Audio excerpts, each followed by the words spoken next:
So it's Father's Day. Did everybody have an opportunity? Those who are so inclined to say Happy Father's Day, everybody pick up the phone or say to them in person. Okay. Only?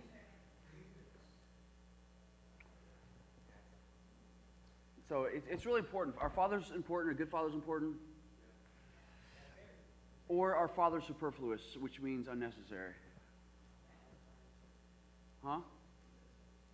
It's false. Okay, so let me ask you this, young people. I want to hit a different angle. It's, the people that you know, right? Ladies, I don't know if you think this way, but when you look out and say, hey, I'm going to be dating has this amazing thing where it essentially is supposed to lead to something called marriage. Is that kind of less than obvious these days? Is dating merely entertainment, or is it supposed to lead to something substantive? Now, am I crazy for thinking this? I mean, that's what happened with me, and it was an amazing journey. It really was. As you look out, young ladies, when you think you'll be, if you're not dating now, you will be in the future. Not that I encourage anybody to rush into dating, although I'm a huge fan of marriage. But do you think about the young men in your life, ladies?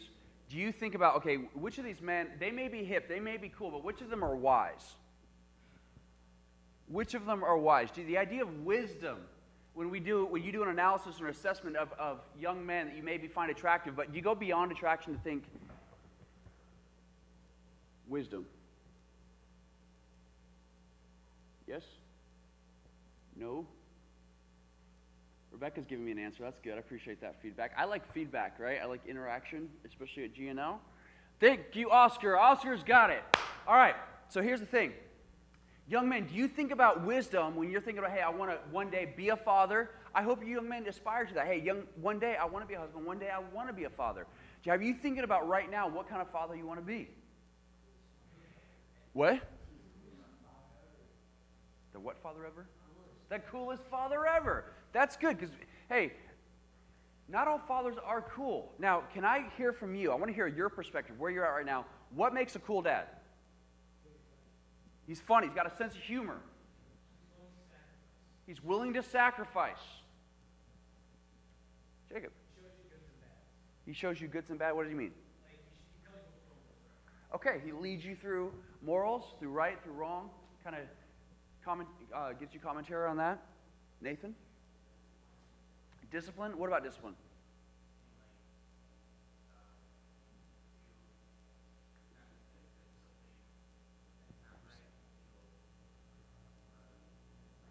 I think here's what I hear you say. Okay. I think I'm picking up what you're putting down. I think you're saying the opposite of couch potato dad. How many, this is an honest question, so maybe you think differently than I do. How many of you think highly of the idea of couch potato dad? Every time you see dad, he's on the couch, he's watching a game or he's watching a show. What? Every time. Not every time, but a lot of the time. Now, okay, Oscar, you're obviously different than me, different personality, different upbringing, different experience, what have you. Is that helpful? Do you like that? And do you appreciate that? Is that a good thing about your dad you like? Did you watch games together? Together. So he doesn't say, hey, Oscar, get out of the room, kid. I'm trying to focus on the game. He'll watch it with you. With you. So does he explain what's going on? I mean, you know the gist of it? See, I used to think that too, and I watch football games with friends, and they explained to me all these rules. I had no idea football had so many kind of rules. So you say you know the gist of it. Is that because he's explained it to you in the past, maybe? So that's kind of a special thing then. It's a bonding opportunity, right? But couch potato dad says, hey, dad comes home, he's on the couch, he's got his remote, maybe he's got his beer, and he checks out. Which means, I'm checked out now. I did my work from the day. Hey, kid, don't bother me. I'm in my zone. What?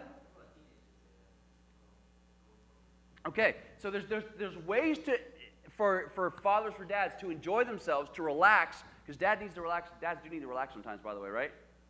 there's ways for him to relax where he brings the kid alongside, right? And ends up using that relaxation time to spend time with the kids. A 2-for-1 special, if you will. What other things do you like about dad? What makes a good dad? Josh, you have any idea? Oh, Jacob made your hand. I'll call you in a second. Josh, you have any idea what makes a good dad? No idea? Something you saw in a movie you liked, something on a TV show, anywhere in culture? No? Okay, think about it. Jacob had his hand up first, then Rebecca, then Cliff. Sounds like self-sacrifice again. Go out of his way. Hey, kid, I'd love to help you, but that's inconvenient. Not that. Hey, kid, I love you, and I know this is important to you, so I want to make it happen for you. Rebecca.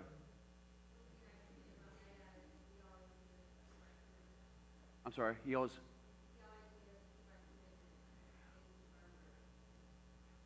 So how did he do that?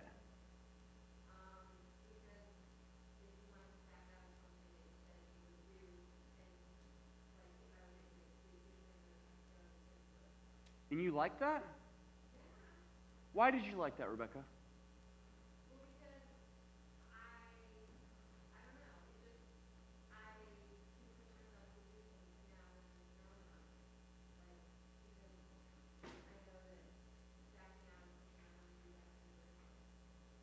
And I definitely see that in Rebecca's life a lot. So she is a faithful, committed person. When she says she's going to do something, she comes through. And unless, she's abducted by some alien somewhere, she's going to make it, right? If she made a commitment, she's going to come through. So, yeah, that you definitely, the Father teaches us values. And we may not, did you appreciate that at the time, Rebecca? At the time, you're like, oh, all my friends' dads, they don't make them keep their commitments. Why are you making me keep a commitment? But in the end, as an adult, you're like, wow, this allows me to do more things. Beautiful. Cliff. You like a dad where you have common interests. Now, hey, sometimes, and I'm afraid this might be me, if I have sons, and I hope I'll have them soon, there's going to be somewhat of a gap between their age, obviously, and mine, more so than usual, perhaps. Right? Do you remember when emo and, now I'm forgetting, dubstep music first came out? You guys remember this? It wasn't so long ago. It used to be the new, hip, trendy, now it's kind of old, right? And emo's kind of over, right? Yeah, now you get judged for it, because it's like, okay, you're a late adopter. That was years ago you did that. So, what happens if you're a dad and let's just say as an example, emo and dubstep come out, and you're like, I don't understand emo, I have no idea about it, I don't understand dubstep, it doesn't even sound like music to me. My kid's into things that I don't relate to. What are you going to do then? Cliff. Try to relate. How many of you would appreciate a dad that says, you know what, son, you're into that, so I want to be into that. You want to get into this? I want to support you on that. You like that? Michael says what? Judge what you listen to. So my question, of course, there would be by what criteria, right? So a father, I think, should take interest in his son, even if those things that his son is interested in aren't particularly his cup of tea. Because he loves and cares about his son or his child. Karina, you have an idea? What makes a good dad? Scratching your head? Someone who's there for you. Supportive. What does being there for you look like? I'll call you on next, Zach. What does it look like?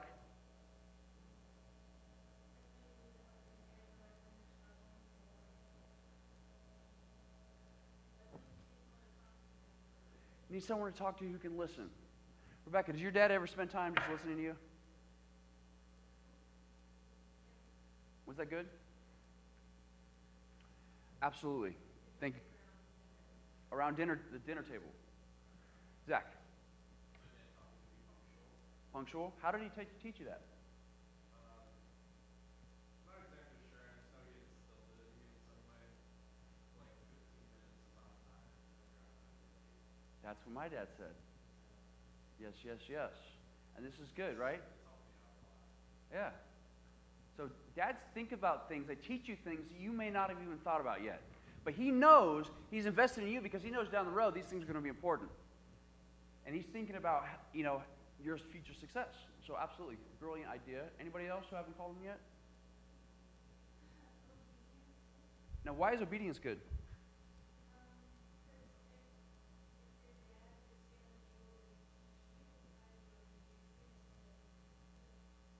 Yeah. How many of you young people like being taught by someone who you feel like is a hypocrite? Is it kind of hard?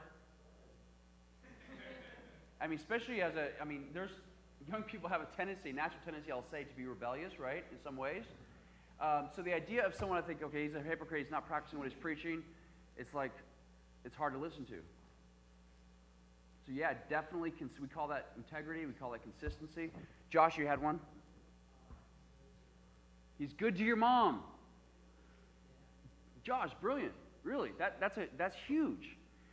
Anybody want to comment on that one? Is that important? Okay, I want to camp out on that one. I'll call Crystal and Jacob next. What? I'm deaf. Who's? Okay, go ahead. He's faithful to his wife. Now, we gave a definition this morning about what cheating is, and I want to give it to you again because I love this definition, and it really summarizes well what I practice as an expression to my wife when she's not around. Let me see if I can find it again.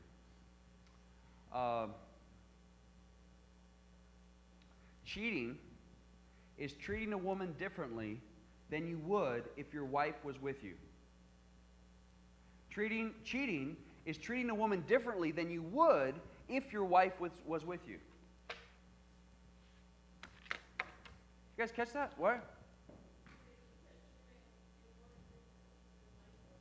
Yeah, so if I treat a woman differently, if I'm talking to a woman, right, and then my wife walks in, and I realize, wait a minute, I need to change the way I was talking to that woman, that probably was not good. That was called, on the track towards emotional affair, right?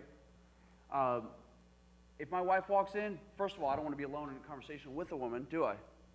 But let's say in a congregation, after church, answering a question, whatever, I better not have any reason to change the way I'm acting just because my wife walked up on the situation, should I? Because guess what? A good dad is always thinking about the mom in the house, isn't she? Isn't he? Right? Absolutely, consistency. Okay, any other factors? Crystal had one, I'm sorry. It's right.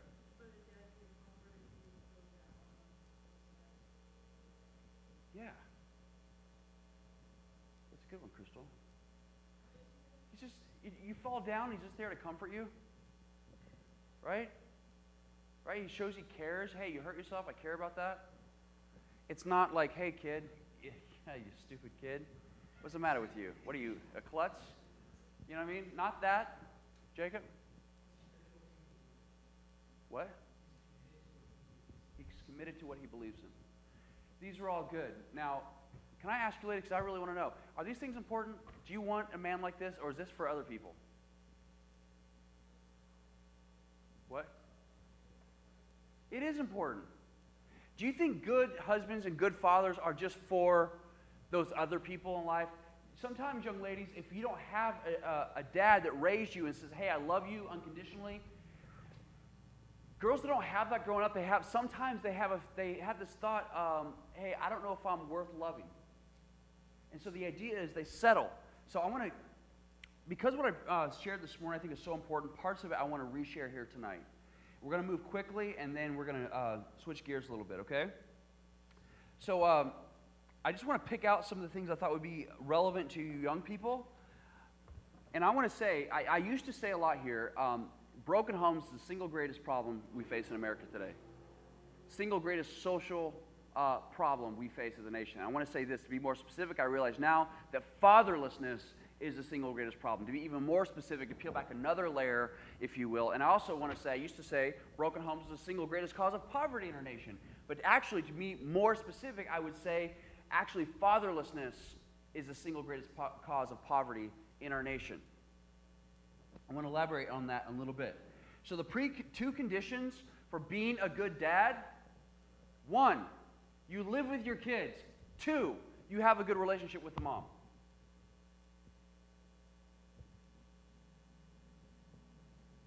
Does that make sense?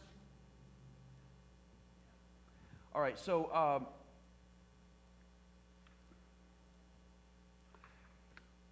our Father's important. I want to give you 4 ways in which they're very important. And sometimes, young people, you have a tendency not to think about these things. I want you to think through them right now. So 1, fatherhood enriches children in 4 ways. It provides them with the father's physical protection. Now, why is that important? Oscar. Burglar. Hey, burglar breaks into your house.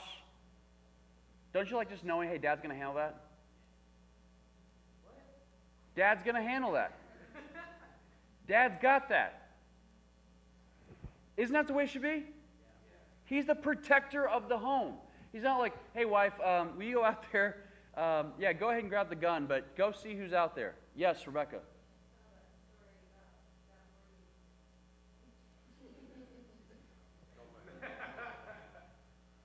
Why would that be helpful? No, that was not a good example. That was a hilarious example. I don't see how that's relevant. You're good. Oh. Are you talking about the police? I don't see how this is helpful, but okay. I'm coming, it's morning, obviously. I'm opening my eyes because my wife is saying to me, someone's in the house. And I sleep deep, so I'm just coming in, into my senses, into consciousness. I'm like, first I just see her mouth moving. There's no sound. And eventually I'm waking up. I'm realizing, okay, there is sound now, but I don't know what it means. And eventually it kind of catches, oh, there's someone in the house. I'm like, oh, there's someone in the house. What? And it's just registering. It takes seconds here. And so I rush. And who's in my house? 2 police officers in the morning, early morning. And this shocks me. Again, I don't know what the relevance of the story is, but I was like, why are you in my house? That was my initial response. I was startled, if you will. And he says, you get down here right, because we were 2 stories, I'm looking down the stairs. You get down here, the officer says, and I'll tell you what, I'm like, no, you tell me what. You're in my house. And I'm just thinking, what's going on? Is someone shot? I mean, because where we live, I don't know what could happen, right? And I just don't know that can't think of any reason why a police officer should be in my house at 7 in the morning, however early it was.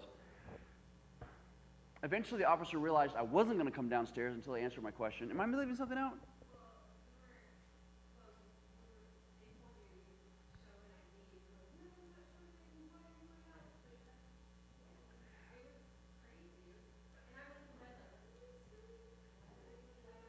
Do you guys want to know why they're in my house? Because I'm thinking at this point, I'm a homeowner. This is my domain. This is my castle. You better in. You know why they're in my house? Because my side door is kind of busted, I think, and it had flown open, and my neighbor thought we were being broken into, and so they called the police, and the police were there actually trying to be a blessing and help to me. No, just one time. And so I'm like,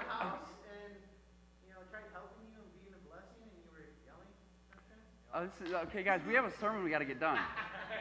Cliff shows up at my house like 4:30 because he's taking me to the airport. Okay. But guess what? Yeah, so he's trying to switch gears. Thank you, officer. Thank you for trying to protect me. Yes, I'll get my ID. Here it is. Whew. Again, what? Yeah, I did feel bad. I was quite startled. Yeah, I did. And now I go out of my way when I see police officers in my area to be really kind. I have had another incident since then, and went really well.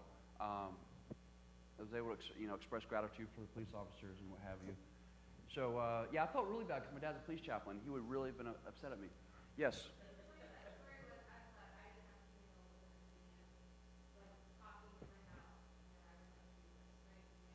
Okay, there's the point. Thank you. Okay, so there is a point. I'm so glad. Hey, young man, when you have a wife, when you have kids, you're going to be the one that gets up and sees who's poking around, right? When she hears noises in the night, it's not going to be, okay, wife, I'm tired, I'm sleeping. Can you go check on that? No, they were in there. They were in the house, and I guess they had probable cause. I understand that, and I just wanted to know. I just needed to know right away, and they were just like belaboring the process. If they just told me, hey, so the door was open, I'm like, okay, great. They could have set me at ease. You know what I mean? But yeah. Protection. Now, here's something else I want you to know, and maybe no one else has told you this, and this might be important for you to know in the future. When dads aren't around, kids can be physically, emotionally, and even worse, abused by other men. Now, statistically, yes, sometimes dads end up being villains, but the majority of times that kids need protection and they're left unprotected and something bad happens is with boyfriends, and it can be stepdads or even uncles, someone outside the family, another man besides the biological father. Because a mom, hey, great, you're going to come in here. Will you play daddy for my kids? And 75% of the time when something bad happens to the kids, it's in a situation like that.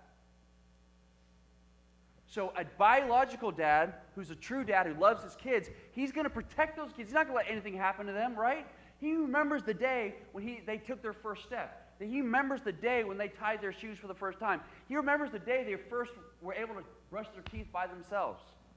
He remembers their first day of kindergarten. He has all these memories, right? He's not trying to be a villain or a creep to his child. He's trying to protect the child. So the dad has that, right? Dads protect children. Secondly, it provides the child with the father's money and material resources. When dads aren't around, there's not enough money oftentimes for swim lessons, for vacations, for summer camps, athletics, and what have you. So oftentimes the dad says, look, I paid my child support, I'm out. She's got the money, maybe I'll give you a birthday gift, but when dads aren't around in the home, oftentimes there's no money for that extra stuff. Thirdly, fatherhood enriches children by providing with the father's distinctive capacity to contribute to the what? Identity, character, and competence of his children. I could tell you, young man, your father is helping to shape your identity, your character, and your competence. And this is something Cliff says, and I echo what Cliff says. Young man, if you say, hey, I didn't have a good example of what it means to be a husband, what it means to be a man even, or what it means to be a father, I want you to look for men, choose men in your life. Say, that's a good example. I want to be like that. The people that you choose, they need to have wisdom. They need to have these things we're mentioning. But this is the type of person you need to go to and say, hey, in the future, situations are going to arise where you're not going to know what to do. And say, hey, what do we do in this situation? See, a real dad, the relationship doesn't just end when they're 18 years old. In fact, that may be the time when you need your dad the most. Because you're transitioning into adulthood. You're like, Dad, I remember when I first started college, in Greenwood, South Carolina, I found myself on the phone with my dad almost on a daily basis asking him questions. And he took a lot of time with me. As time went by, I didn't have to call him nearly as much because he had taught me everything. Young man, you know it's your responsibility and your role to teach your son everything you know? Everything you know. See, the idea is the father passes this on to the son, and the son grabs this wisdom, and because he got it at an earlier age than it took his dad to accumulate it, the son ends up becoming wiser. And so as the time, the family tree should be getting more sophisticated, more intelligent, more wise, whether it be with jobs, whether it be with money, more stable. I was able to purchase our first home, and you know what? If we have, God bless us with kids, I want to see my kids purchase their first home way earlier than I did. I want to be able to graduate from college without a lot of debt. I want them to be able to throw down on their down payment, get a house, get stable, and not have to waste a bunch of money with rent. Right? I wanted to take all the lessons I've learned in life and see my kids succeed and flourish. I've made some mistakes in the past and like, hey son, hey daughter, you don't have to make any of those mistakes. Here's the way to do it. Here's the way to get stable in life where you can bless others way earlier in life. You don't have to run like a hamster on a wheel, spinning your wheels, doing all this stuff. You can get where you need to be faster. I didn't start college till I was 25 because I was a complete idiot. Son, you don't have to be a complete idiot. You can be only a partial. No, I was kidding. You can be wise. I didn't begin to be wise until my late 20s, but you can begin to be wise in your teens. Son, here's all the goals that young people have in life. These are the ones that matter, right? These are the ones that don't end up not mattering. So you want to pass those things down. And through that, you're shaping the character, the identity, and the competence of your children. Fourth, fatherhood enriches children by providing them with the day-to-day nurturing, feeding them, playing with them, telling them a story. Children want and need these things from both of their parents. Young men have this energy. Do you realize God gave young men a lot of energy? Now, we can use it to do things that don't give us anything in return. But God gave young men this energy to get stuff done, to be able to pull all-nighters if you need to. There's a proverb that says, prepare the field without, and afterwards then build your house. What does that mean? Use this energy, young men, to become providers so you can actually find the girl of your dreams, if you will, and marry her, and not even have to mess around with the dating thing too long. Talk about respect. The primary thing a man needs from his woman is respect, and if you can provide for her in that way, talk about difference separating the men from the boys. Take this energy and get stable. Take this energy, get a career, right? Get an education so you can be a provider and do this sooner on in life. I wish I had done this so much earlier in life. Now, the good news for me is if I'd done it any earlier, I wouldn't have met my wife, Rebecca. And I know by God's sovereign, divine plan, she was the one for me. But that was God's grace in my life.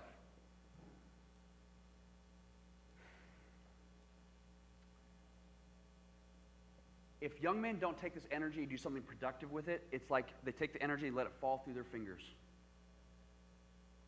Let's say I take all this energy and all I do with it is I play video games. Right? Woohoo! Sound good? Now, some might say, well, if you're going to be a fighter pilot, this is really good for hand-eye coordination. Or maybe there's no fighter pilots in the future. Maybe there's only drone pilots where it's a lot like a video game because you're sitting in a box and you're directing the drone thousands of miles away, perhaps, and you're in a safe environment. Your battery goes dead, there goes the drone. No, the U.S. military, Air Force, they would never let that happen.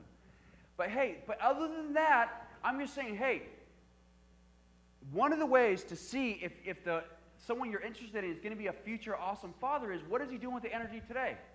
Is he investing it in something? Does he have vision for the future? Does he have vision for the future?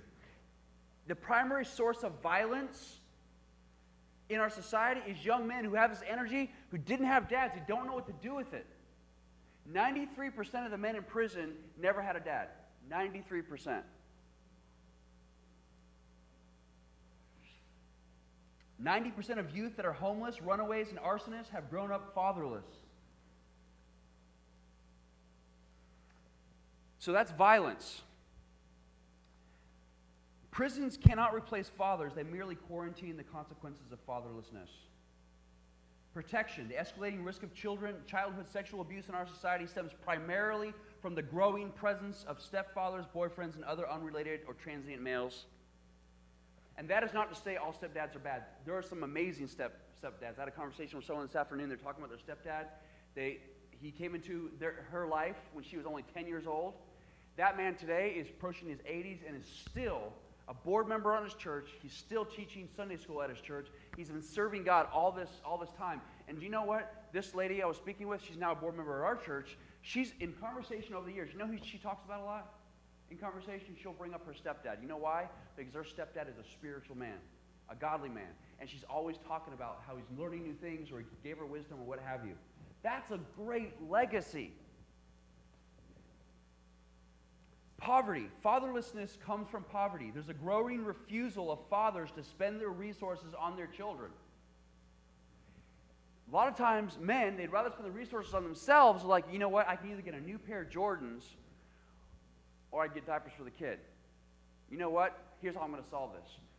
We're going to go to a charity, a nonprofit, where they give away free diapers. That way we can get the Jordans and the diapers. Right?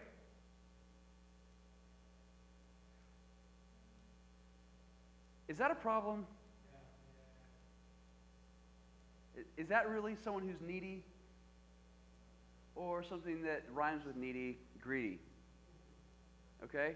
So the idea is a dad, there should be an instinct within us that says, you know what? Forget the Jordans. My kid needs something. Who cares what I need? Right? My kid, I need to provide for my child. Public spending on children in the U.S. has gone higher, but at the same time, we're spending more money as a government on children than ever before, but at the same time, child poverty is spreading and child well-being is declining. Even with the best child support arrangements, there is less money, as I said, for athletics, summer camp, vacation, school trips, and swimming lessons.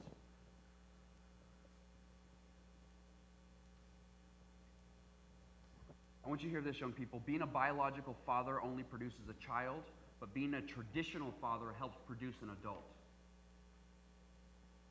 A biological father brings another person into the world, but a true father prepares them for adulthood so they can stand on their own, be self-sufficient. You see the mission?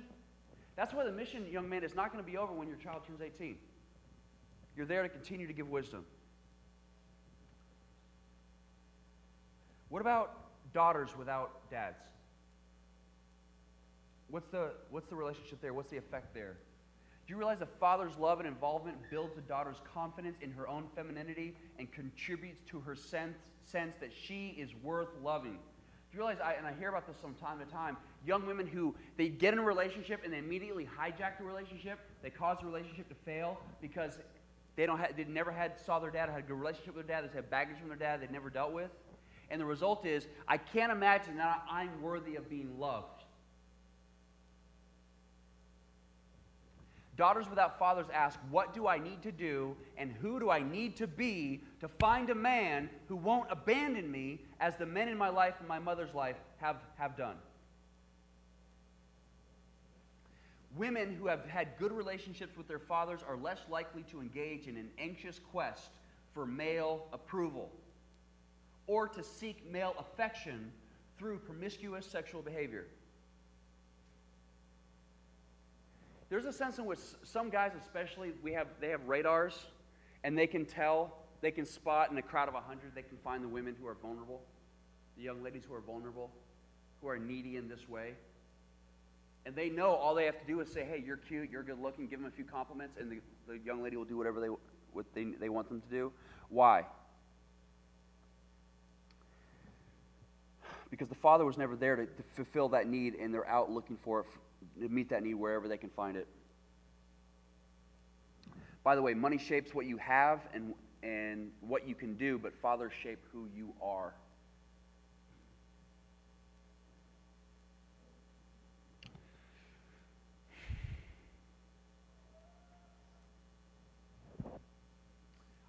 Young people, today on Father's Day, I know it's not too early to begin thinking about what kind of dad you want to be.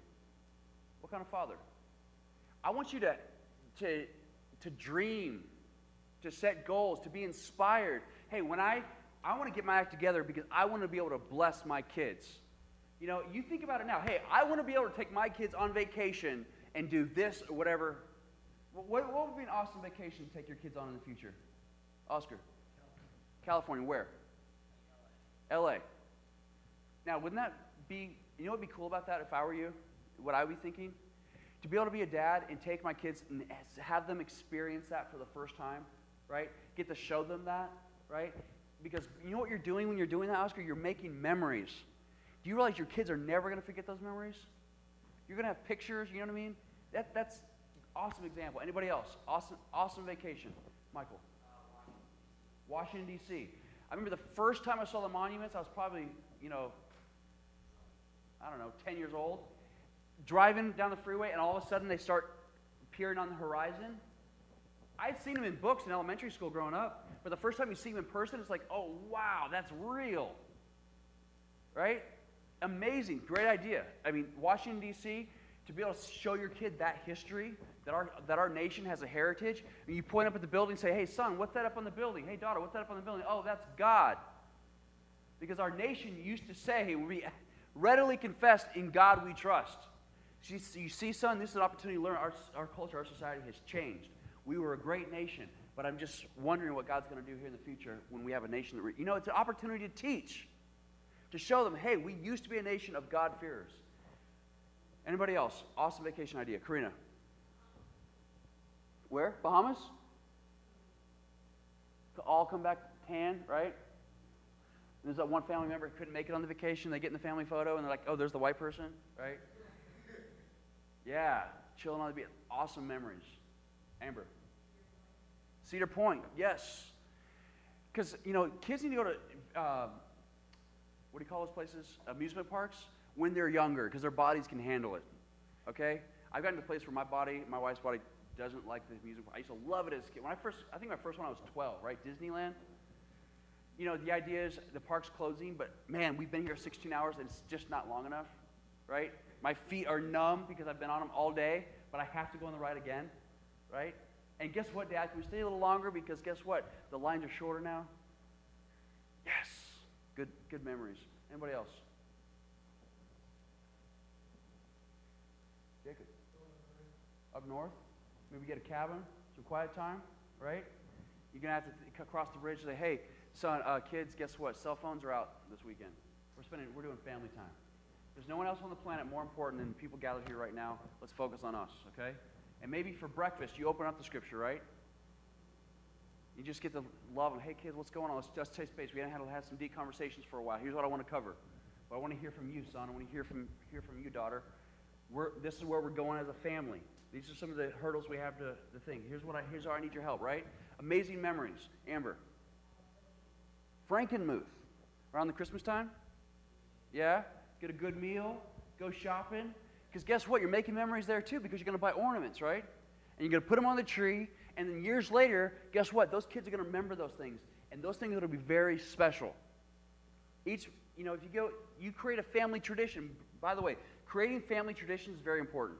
So maybe, Amber, and your family, the tradition is we go to Frankenmuth every year, but we only buy one ornament because we want to fill up the tree over time. So what happens by the time your kids turn 18, right? If each of the kids get to choose an ornament, like the tree is filled with memories. It's not just stuff you bought at Meijer, right, or Target. Filled with meaningful memories. Guess what? Those kids, they're going to hey, Mom, you know what? We got our own tree now. After we got married, the kids want a tree, and I was just wondering, could we have one or two of those ornaments from when we were kids? The ones we got at Frankenmuth when you took us there? Can I just have one or two because they're really special? You know what I mean? And that's going to be precious. Anybody else?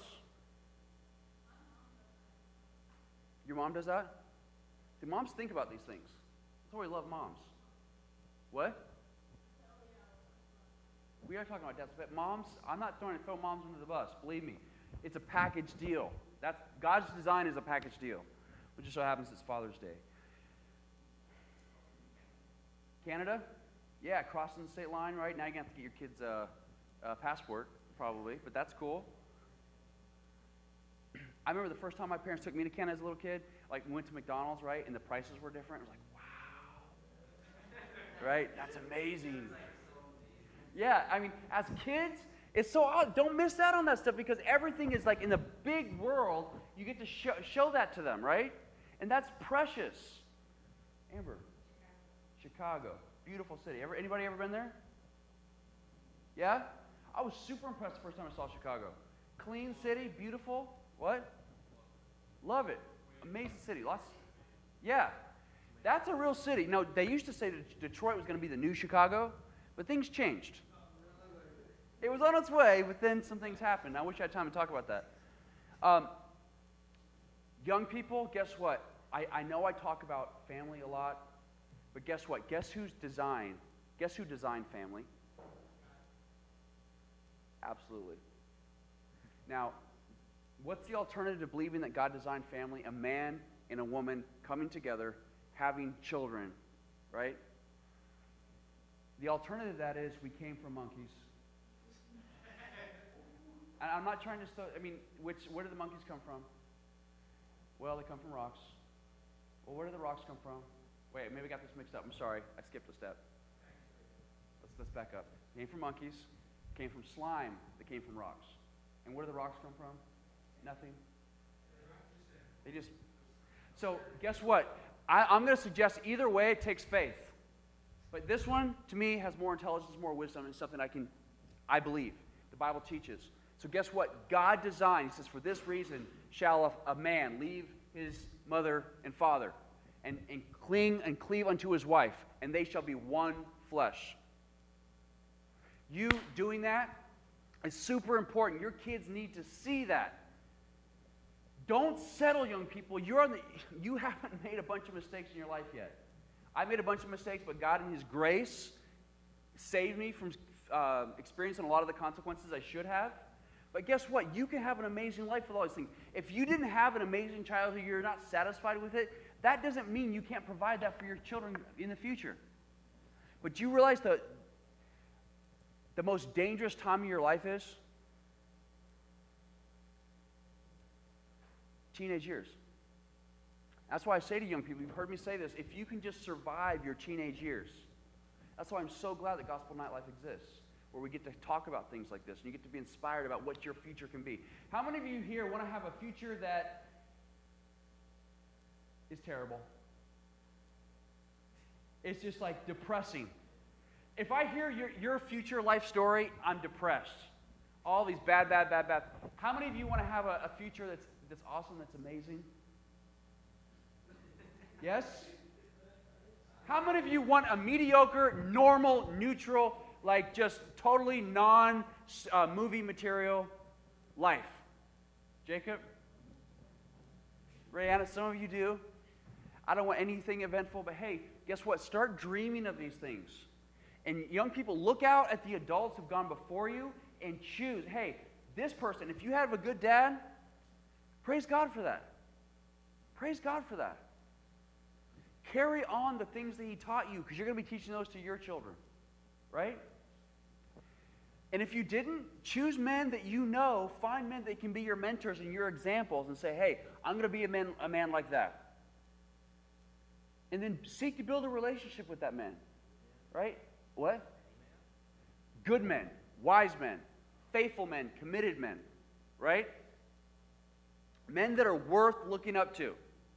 It's been my experience that men I've looked up to, some of them are still going faithful, strong for the Lord, and some of them I found out that weren't worth looking up to. That's okay. We look back to the ones that God provided for us, right?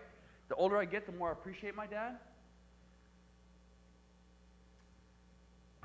Please don't let this day go by without saying Happy Father's Day if you haven't done it yet, okay? If you have the opportunity to say Happy Father's Day, please take advantage of that. Your parents, they make great sacrifice for you. You guys ever say thank you? Yes, always. Always? Don't let yourself get to the place where you're complacent, which means, they paid my cell phone bill, They always pay my cell phone bill. They bought me a new guitar, right? Yeah, they bought me a car. Yeah, that's cool. Wasn't a 2015, but that's all right. I still like it, I guess. Right? Right? Don't be like that. Right? Be grateful. Show your parents some gratitude. Right? You say, hey, Dad, I love you. What can I do for you? Let me cut the grass. Don't just cut the grass. Rake up the grass if you need to. If you don't have a catcher on your lawnmower, say, Dad, I want a weed edge too. All right? I want to do the edging. I want to do a nice job because you taught me to do a nice job. Guys, I tell you, I'm going to close with this. I look forward to the day where I am at your wedding. There's two kinds of relationships. What? Me too. It's going to be awesome, man. I love going to weddings. There's two kinds of relationships that happen that Rebecca and I observe. We have see relationships where we're like, oh, man, No, please. No, man. And then we have other relationships. You're like, yes, this is awesome. This is going to be great, right? Some you grieve over. You're like, oh, man, this is devastating. And others, you see relationships like, wow, this is going to be so amazing. This is going to be a beautiful family. All right, I can't wait to be at their wedding. I love weddings. It's a time of celebration, right? Yeah? Memories. You only want to do it one time, young people. Choose wisely. One time. Right? What? One time. Marriage. Wedding. One time. I'll be your best man. I'll be an old man, but I'll be your best man. All right? For free. All right, so by the time you guys get married, you'll be in white tuxedos probably by then. Again. Pink. Something crazy. All right, guys, let's pray. You're so... Don't scare me, Jacob. What? I do. I've only done it twice, but it's been an honor both times.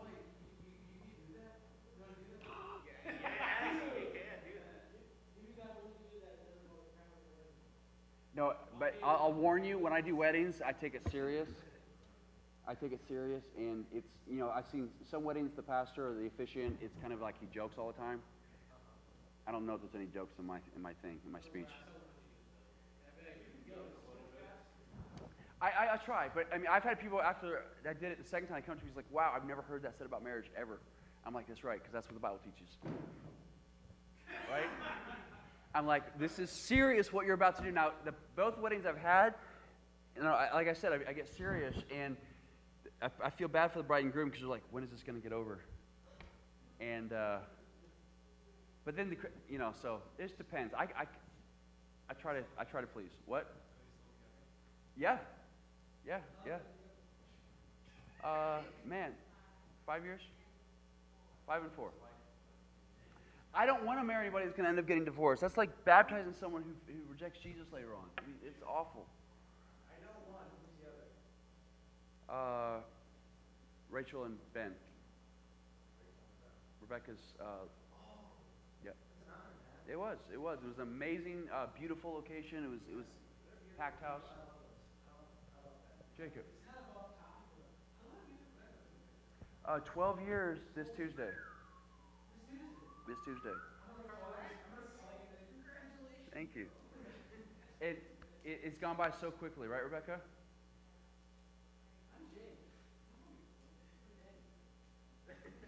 All right. Hey, guys, I'm glad you're looking forward to these things. You all have things to look forward to. Do you believe that? Samantha, do you have things to look forward to? Nini, do you have things to look forward to in life? Nini, I'm here to tell you, you do. Josh, you too, bro. You have things to look forward to. Okay, Crystal? And I'm telling you what, I said I'm going to close with this.